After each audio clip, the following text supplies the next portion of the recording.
जय हिंद फ्रेंड्स। तो हम पढ़ रहे थे सुभाष चंद्र की राजस्थान की। बहुत दिनों के बाद आपसे फेस टू फेस मिलना हो पाया। वैसे तो मैं रोज ही मिल रही हूँ, लेकिन मैं आप तक वीडियो अपलोड नहीं कर पा रही है ना, कुछ कारणवश। तो हाँ, मैंने बेसिकली चूंकि मेरे एग्जाम चल रहे तो हम एमए से जुड़ा कुछ कॉन्सेप्ट पढ़ रहे थे। मैं अकेली ही पढ़ रही थी हालांकि। तो शुरू करते हैं आज का सेशन। आज क्या पढ़ने वाले हैं? आज हम जीजीटी यूनिवर्सिटी के एमए का सिलेबस थोड़ा सा पढ़ेंगे। हालांकि सबके लिए रिलेवेंट होगा। एक नोवेल है शायद, मंगलूरी करके कुछ नोवेल है, तो फटाफट से डिस्कस करेंगे नोवेल की स्टोरी क्या है ना। मैंने पहले भी कहा था कि जो भी पढ़ेंगे आपके साथ ही पढ़ेंगे। तो मैं शुरू करते हैं आज का सेशन। ठीक वैसे ये सारी जनरली शुरू करते हैं इमोशनल कोट या प्रेशर विचार के साथ। तो एक छोटी सी पंक्ति थी, कहीं सुनी थी मैंने कि आंखों से बड़े आपके कान होते हैं। तो आप वो ज्यादा है जो आप सुनते हैं, है ना। आप वो शख्स ज्यादा है जो आप सुनते हैं। मतलब आप दूसरों से जो सुनते हैं ना, वो अपने आप को समझ लेते हैं। आप अपने आप को देख तो नहीं पाते पूरा, है ना, मिरर में देखते हैं जो कि रिफ्लेक्शन है। तो आप वो कम है जो आप अपनी आंखों से देखते हैं, वो ज्यादा जो सुनते हैं। तो अपने आसपास अच्छे लोगों को रखें, है ना। क्योंकि कोई भी, ये देखो, मैटर कुछ नहीं, मतलब मटेरियल चीज कुछ नहीं, सब आपके थॉट्स है, सब आपके आइडियाज है, सब आपके विचार है। बस विचारों में ही तो सब कुछ है ना। आपने मान लिया कि आप ऐसे हैं, तो बस फिर ऐसी फीलिंग आएगी आपको, है ना। तो कभी मतलब जो भी सुने ना, सोच समझ कर सुने कि आपको क्या सुनना है और क्या नहीं। क्योंकि माइंड हमारा हमेशा हमेशा, जो भी आपने कभी भी कहीं भी किसी भी परिस्थिति में सुना है, हमेशा सारी चीजें याद रखता है। आपको भले ही ना पता हो, लेकिन याद रखता है। वो बैकग्राउंड में काम करती रहती है ना। तो आप जो भी आपके अंदर डालेंगे ना, वही आउटपुट के तौर पे आएगा, है ना। तो इस वजह से अवेयर रहिए कि आप आपके दिमाग को क्या खिला रहे हैं, है ना। बॉडी के प्रति तो रहते हैं, लेकिन दिमाग के, हाँ, तो बहुत ज्यादा बातें नहीं करेंगे। 7 मिनट तय कर रहे हैं, 7 मिनट, ठीक है, इससे ज्यादा नहीं। तो तो आज क्या पढ़ने वाले, देखो, मंगलूरी करके उस उपन्यास का नाम थोड़ा सा भूल रही हूँ, जिसमें ना एक नटराज, थोड़ा सा मैं मेंशन स्टोरी पढ़ने फिर मेंशन करती हूँ। नटराज नाम का लड़का रहता है, बहुत समझदार, बहुत अच्छा, सुशील, सुलझा हुआ सा, शांत, दूसरों की मदद करने वाला हमेशा, है ना, ऐसा व्यक्ति होता है। तो ऐसे ही कोई मदद लेने आता है। वासु नाम का कोई लड़का होता है। हाँ, इस नटराज का एक फ्रेंड भी शास्त्री करके। तो वासु नाम का कोई व्यक्ति से मदद लेने आता है। तो जो कि मदद करने वाला व्यक्ति था, हेल्पफुल एक तरफ मदद कर देता है। वासु इतना अच्छा व्यक्ति नहीं, मतलब मदद क्या मांगी थी कि तुम्हारी शौक थी उनकी कि तुम्हारी शौक में मुझे भी रहने के लिए जगह तो दे दी, लेकिन वासु कुछ अच्छा काम नहीं करता था। जैसे शिकार वगैरह करना, शिकार करके जो भी जानवर की डेड बॉडी वो उस दुकान में रखता था, है ना। ऐसे ऐसे काम करता था वासु। जब शिकार करने से नटराज मना कर दिया, ऐसे मत करा करो, है ना, ठीक नहीं है। तो फिर प्रोस्टिट्यूट को, वेश्याओं को लेकर आने लग गया वहां पे। तब वासु परेशान, नटराज परेशान हो गया कि मेरी हेल्प करना तो भारी पड़ गया, मतलब ये ठीक नहीं हो रहा है ना। तो ऐसे करके एक दिन बहाना बनाता है कि तुम, है ना, दुकान खाली कर दो, कोई और रहने वाला है। तो वो वासु को ये बात पसंद नहीं आती। वो वकील वगैरह करता है और ऐसे, मतलब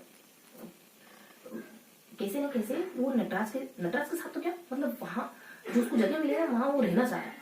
वकील बस ऐसे, मतलब कुछ केस वगैरह होता है और बस अंततः, मतलब स्टोरी क्या होता है, अंततः वासु मर जाता है। अब स्टोरी यूं है कि बहुत सारे इस वासु की, मतलब वासु रेंट पे रहने के लिए आता है और अंततः एक्सपायर हो जाता है। रेंट पे रहने और एक्सपायर होने, इन दोनों के बीच में, इन दोनों घटनाओं के बीच में बहुत सी स्टोरी, मतलब बहुत सी छोटी छोटी कहानियां हैं। जैसे शिकार करने जाता है, तो शिकार उसको करने की अनुमति नहीं मिलती वासु को। तो वासु चाह रहा है तो शिकार की अनुमति मिले। तो उससे शिकार ऑफिसर का कुछ काम होता है, तो वो नटराज से करवा कहता है कि तुम कर दो, अगर तुम कर दोगे तो मेरा काम बन जाएगा, मुझे अनुमति मिल जाएगी। एक बार ऐसे मुर्गी के शिकार भी करता है, लेकिन उसको पसंद नहीं आता छोटे जानवरों का शिकार करना। ऐसा वेश्याओं में भी एक स्टोरी रंगी नाम की, हालांकि बहुत बाद में क्लियर होता है। एक रंगी नाम की वेश्या है जो, मतलब आए दिन उसके साथ वो समय स्पेंड करता है, ऐसा कुछ है। और इसके अलावा और घटना होती है। जैसे एक शिकार करना पसंद था, एक कुमार नाम का कोई हाथी होता है जिसका उसको शिकार करना है। लेकिन कुमार का शिकार नहीं, नटराज नहीं चाहता कि कुमार का शिकार हो। तो इस वजह से समझाने की कोशिश कर रहा है, लेकिन वासु मानता नहीं है। और कुछ एक थनप्पा नाम का कैरेक्टर भी इसमें आता है। और एक जोशी एक डॉक्टर है। कुमार बीमार हो जाता है ना, तो जोशी के पास इलाज करवाने की सलाह देता है कोई कि एक जोशी डॉक्टर है, उससे तुम इलाज करवाओ।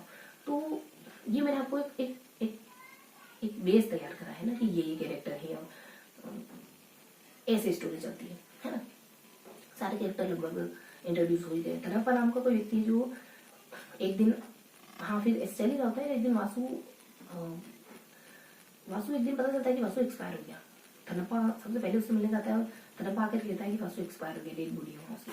सबको नटराज पे, क्योंकि नटराज और वासु लंबे समय तक साथ थे और नटराज को पसंद नहीं आ रहा था उसका ये सब करना, है ना। वासु थोड़ा सा मतलब पॉजिटिव कैरेक्टर नहीं है, नटराज पॉजिटिव कैरेक्टर है।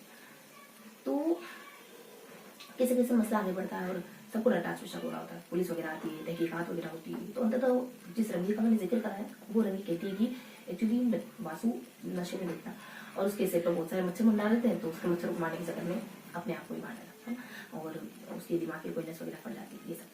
तो स्टोरी अगर 1 मिनट में ब्रीफ में बताऊँ, हालांकि ये बहुत ब्रीफ है लेकिन फिर भी 1 मिनट में ब्रीफ में बताऊँ ना, तो नटराज वासु और नटराज का वासु को हेल्प करना और लास्ट में वासु का एक्सपायर हो जाना, इन दोनों के बीच में बहुत सारी घटना होती है।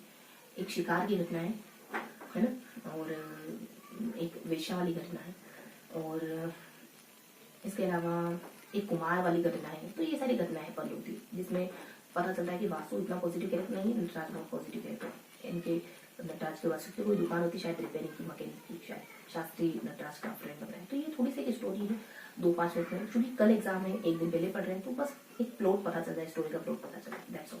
तो ये रात का सेशन, मिलेंगे इसी किसी अगले सेशन में। मैंने कुछ भी मेंशन नहीं किया, ठीक है अब समय भी हो गया, मिलेंगे इसी किसी अगले सेशन में। तब तक के लिए हंसते मुस्कुराते हुए से पढ़ाई करते रहिए। जय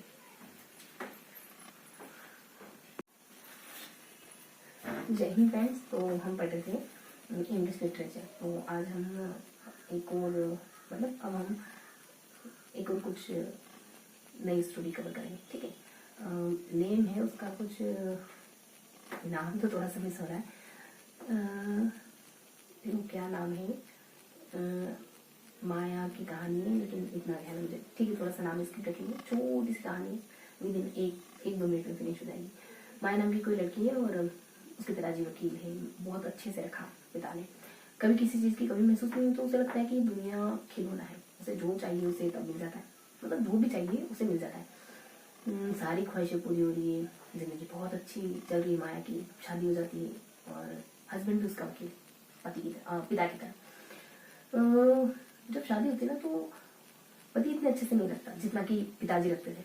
तो माया को अटपटा सा लगता है, अजीब सा लगता है कि ये क्या हो रहा है, मतलब पहले तो मेरी सारी ख्वाहिशें पूरी होती थी, पता ही नहीं चलता था कि दुनिया में इतनी उलझने भी हैं, है ना, बहुत सारी चीजें इतनी सुलझी हुई नहीं, अच्छी चल रही होती लाइफ। लेकिन माया को बार बार एक बात सताती कि उसकी शादी से पहले किसी ने उसको कहा था कि तुम्हारी शादी के जस्ट 4 सालों के बाद तुम दोनों में से कोई एक मर जाएगा, तुम दोनों में से कोई एक एक्सपायर हो जाएगा।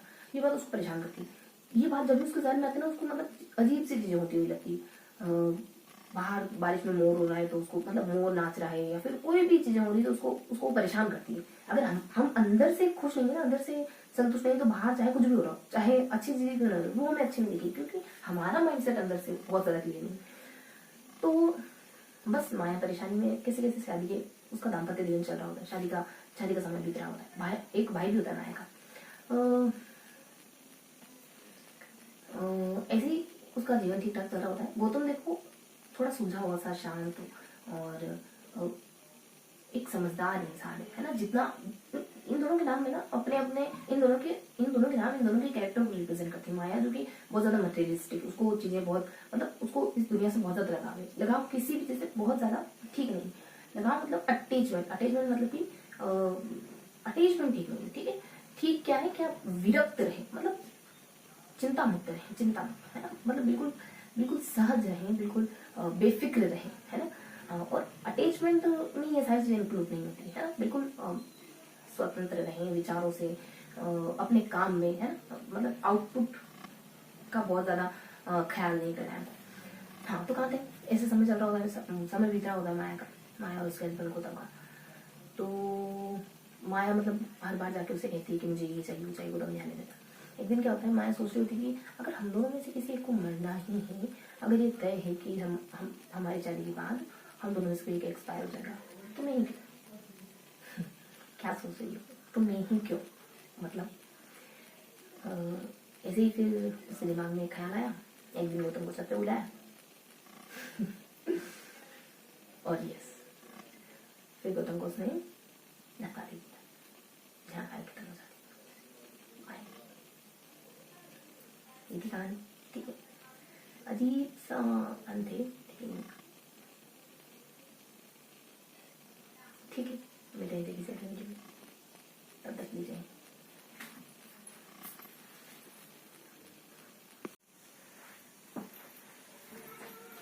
जय हिंद फ्रेंड्स। तो हम पढ़ रहे थे सुभाष चंद्र की राजस्थान की। बहुत दिनों के बाद आपसे फेस टू फेस मिलना हो पाया। वैसे तो मैं रोज ही मिली हूँ, लेकिन मैं आप तक वीडियो अपलोड नहीं कर पा रही है ना, कुछ कारणवश। तो हाँ, मैंने बेसिकली चूंकि मेरे एग्जाम चल रहे तो हम एमए से जुड़ा कुछ कॉन्सेप्ट पढ़ रहे थे। मैं अकेली ही पढ़ रही थी हालांकि। तो शुरू करते हैं आज का सेशन। आज क्या पढ़ने वाले हैं? आज हम जीजीटी यूनिवर्सिटी के एमए का सिलेबस थोड़ा सा पढ़ेंगे। हालांकि सबके लिए रिलेवेंट होगा। एक नोवेल है शायद, मंगलूरी करके कुछ नोवेल है, तो फटाफट से डिस्कस करेंगे नोवेल की स्टोरी क्या है ना। मैंने पहले भी कहा था कि जो भी पढ़ेंगे आपके साथ ही पढ़ेंगे। तो मैं शुरू करते हैं आज का सेशन। ठीक वैसे ये सारी जनरली शुरू करते हैं इमोशनल कोट या फिर विचार के साथ। तो एक छोटी सी पंक्ति थी, कहीं सुनी थी मैंने कि आंखों से बड़े आपके कान होते हैं। तो आप वो ज्यादा है जो आप सुनते हैं, है ना। आप वो शख्स ज्यादा है जो आप सुनते हैं। मतलब आप दूसरों से जो सुनते हैं ना, वो अपने आप को समझ लेते हैं। आप अपने आप को देख तो नहीं पाते पूरा, है ना, मिरर में देखते हैं जो कि रिफ्लेक्शन है। तो आप वो कम है जो आप अपनी आंखों से देखते हैं, वो ज्यादा जो सुनते हैं। तो अपने आसपास अच्छे लोगों को रखें, है ना। क्योंकि कोई भी, ये देखो, मैटर कुछ नहीं, मतलब मटेरियल चीज कुछ नहीं, सब आपके थॉट्स है, सब आपके आइडियाज है, सब आपके विचार है। बस विचारों में ही तो सब कुछ है ना। आपने मान लिया कि आप ऐसे हैं, तो बस फिर ऐसी फीलिंग आएगी आपको, है ना। तो कभी मतलब जो भी सुने ना, सोच समझ कर सुने कि आपको क्या सुनना है और क्या नहीं। क्योंकि माइंड हमारा हमेशा हमेशा, जो भी आपने कभी भी कहीं भी किसी भी परिस्थिति में सुना है, हमेशा सारी चीजें याद रखता है। आपको भले ही ना पता हो, लेकिन याद रखता है। वो बैकग्राउंड में काम करती रहती है ना। तो आप जो भी आपके अंदर डालेंगे ना, वही आउटपुट के तौर पे आएगा, है ना। तो इस वजह से अवेयर रहिए कि आप आपके दिमाग को क्या खिला रहे हैं, है ना। बॉडी के प्रति तो रहते हैं, लेकिन दिमाग के, हाँ, तो बहुत ज्यादा बातें नहीं करेंगे। 7 मिनट तय कर रहे हैं, 7 मिनट, ठीक है, इससे ज्यादा नहीं। तो आज क्या पढ़ने वाले, देखो, मंगलूरी करके उस उपन्यास का नाम पर थोड़ा सा भूल रही हूँ। जिसमें ना एक नटराज, थोड़ा सा मैं मेंशन स्टोरी पढ़ लें फिर मेंशन करती हूँ।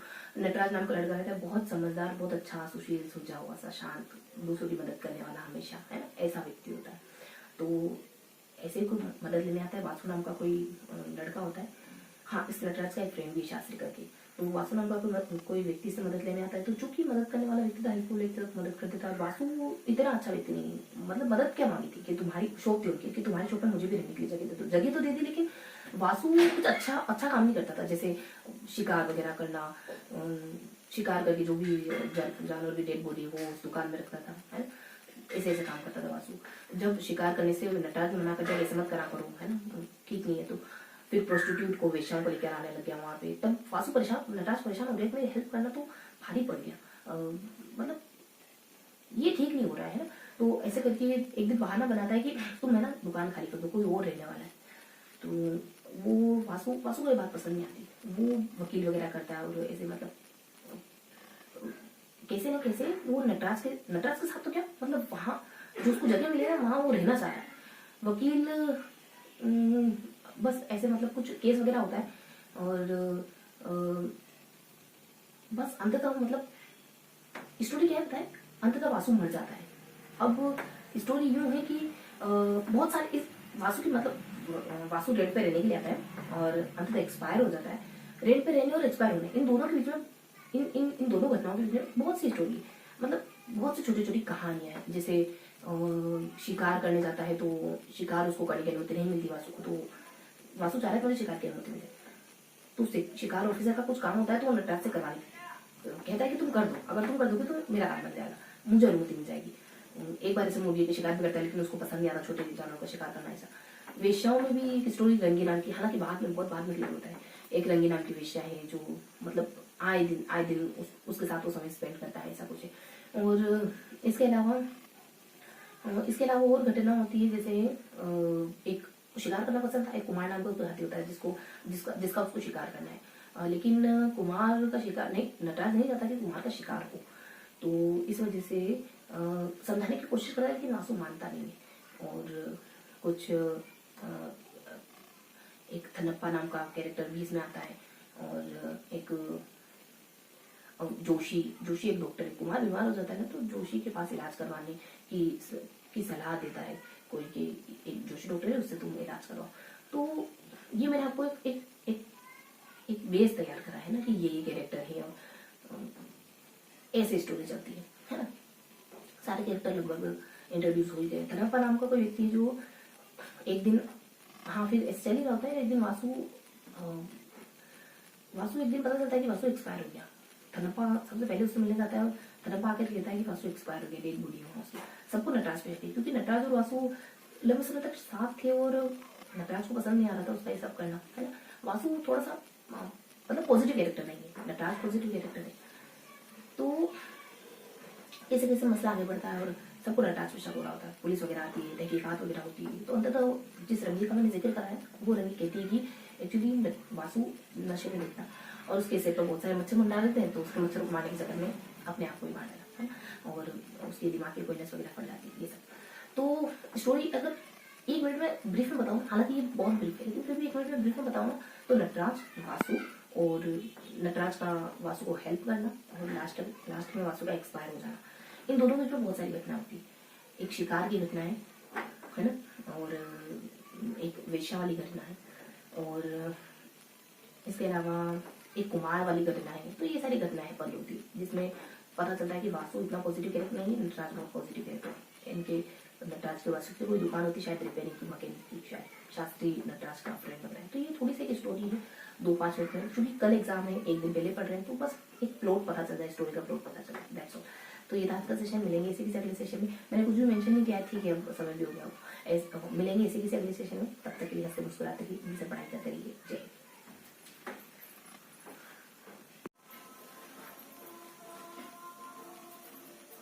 तो जय Hind friends, I am next story को पढ़ेंगे, जो कि फिर से थोड़ा सा स्टोरी का नाम मिस रखेंगे। लता नाम की कोई लड़की होती है और किसी मुसलमान लड़के कबीर से प्यार करती है। ये बात उसके बाद रूपा को पता ही पसंद है। माहौल कुछ गदर मूवी के बैकग्राउंड जैसा है। रूपा की एक बड़ी बहन भी सविता बहुत सुशील लड़की, माँ के कहने पर मान नाम के किसी हिंदू लड़के से शादी कर रही थी, जबकि उसकी छोटी बेटी, छोटी तो क्या इतना नहीं ध्यान, इतना हमको नहीं पता छोटी बड़ी, है ना। तो रूपा की जो लता नाम की जो बेटी है वो किसी मुस्लिम लड़के से प्यार करती है, देखने में ठीक ठाक है, नॉलेजेबल है, तो उससे इंप्रेस है, उससे बातें करती है, उससे मिलती है, यूनिवर्सिटी में दोनों साथ में पढ़ते हैं। लता, रूपा की लड़की लता सुनीता से पूछती है कि दीदी तुम खुश हो, क्यों क्यों पूछ रही है ऐसा? तुम्हें नहीं लगता कि तुम्हें अपनी पसंद शादी करनी चाहिए थी?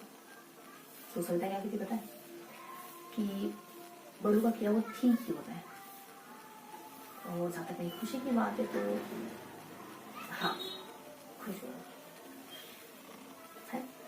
ऐसे बढ़िया से सबकी जिंदगी चल रही थी, सबकी जिंदगी ठीक ठाक से थी, अच्छे से गुजर रही है। रूपा, लता, सविता, कबीर और रूपा, कबीर और लता, सविता और मान। रूपा पिता का नाम की बनी, पिताजी के बारे में आप कुछ बताएंगे। तो इस स्टोरी का नाम सुटेबल बॉय क्यों है? क्योंकि अंततः लता को उसका सुटेबल बॉय मिल जाता है। नहीं, कबीर नहीं, हरीश। अंततः है ना, हरीश से शादी होती है लता की। हिंदू लड़का है, उसकी माँ को भी अच्छा लगता है, माँ भी खुश है, और इसी बीच में एक अमित नाम के कैरेक्टर का भी जिक्र होता है कहानी में। ये थी छोटी सी कहानी, है ना, लव स्टोरी टाइप। ये था आज का सेशन, मिलते हैं अगले सेशन में। ओके,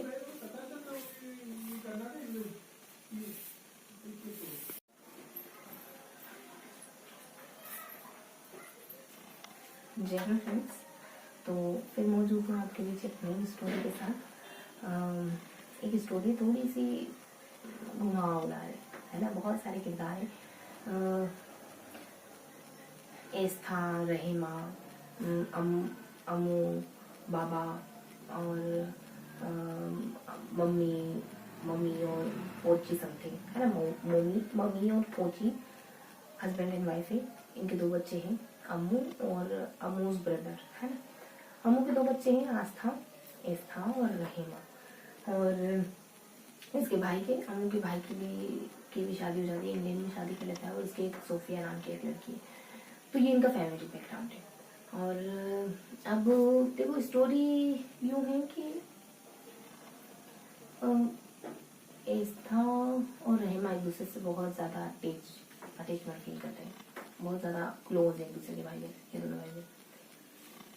अमू का हस्बैंड ठीक नहीं होता है, अमू को किसी और के साथ फिजिकल रिलेशन बनाने के लिए कहता है, तो अमू उसको ठोकरा देती है।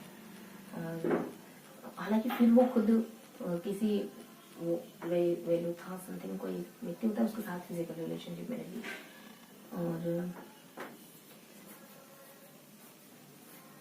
और बस ये थोड़ा सा स्टोरी है। इसके अलावा बस ये थोड़ा सा बैकग्राउंड है। इसके अलावा एक स्टोरी है, मतलब एक छोटी सी स्टोरी इसी स्टोरी के बीच में शुरू होती है कि अचानक से कहीं नाव में सफ़र कर रहे होते हैं, मतलब ये बच्चे सारे सोफी मतलब मामा के और बहन के और भाई के दोनों के बच्चे नाव में सफ़र कर रहे होते हैं, जिसमें भाई की लड़की मर जाती है सोफी, है ना। और कोई पुलिस वाला फोर्स करता है कि तुम ऐसा कहो कि ये सोफी XYZ की वजह से मरी। किसी फैमिली मेम्बर में से कोई एक व्यक्ति होता है शायद, वे लिखा है वही जिसके साथ अमू का फिजिकल रिलेशन था, कोई कि उसकी वजह से मरी शायद, ऐसा कहने के लिए फोर्स खाता है। और ये थोड़ा सा बैकग्राउंड था। इसके अलावा देखो फिर इन दोनों भाई बहनों को 23 सालों के बाद बताया जाता है कि 23 सालों के बाद अचानक से मिलते हैं और फिजिकल रिलेशनशिप में रहते हैं। फिजिकल रिलेशन दिखाया है उनके बीच में। ये स्टोरी कुछ बातें क्लियर होगी क्योंकि एक दिन पहले पढ़ रहे है ना, तो सिर्फ एक बार आपको उसको देखना है, मतलब एक बार देखने का वक्त होगा, बहुत ज़्यादा बार होगा। मैंने खुद ने भी बस एक बार सुना है क्या है स्टोरी, है ना, ऐसे किसी अगर सोर्स है ना, तो स्टोरी पता चली मुझे। फर्स्ट बार में जितना ध्यान देता है किरदारों के नाम, थोड़ा सा इनका बैकग्राउंड, कौन क्या है ना, कोई महत्वपूर्ण घटना, ये सब, ताकि थोड़ा सा डिटेल से लिख पाए। कुछ होगा तो लिख पाएंगे, है ना, कुछ कॉन्सेप्ट क्लियर होगा तो लिख पाएंगे अच्छे से। बहुत ज़्यादा करने का है भी नहीं, एक बात क्लियर करने का कि क्या क्यों कैसे कब, है ना, थोड़ा सा स्पष्टीकरण हो जाए तो बहुत ही, बाकी स्पष्टीकरण आप यहाँ से दे देंगे, है ना, एग्जामिनर को। ठीक है, मिलते हैं इसी स्टोरी के साथ।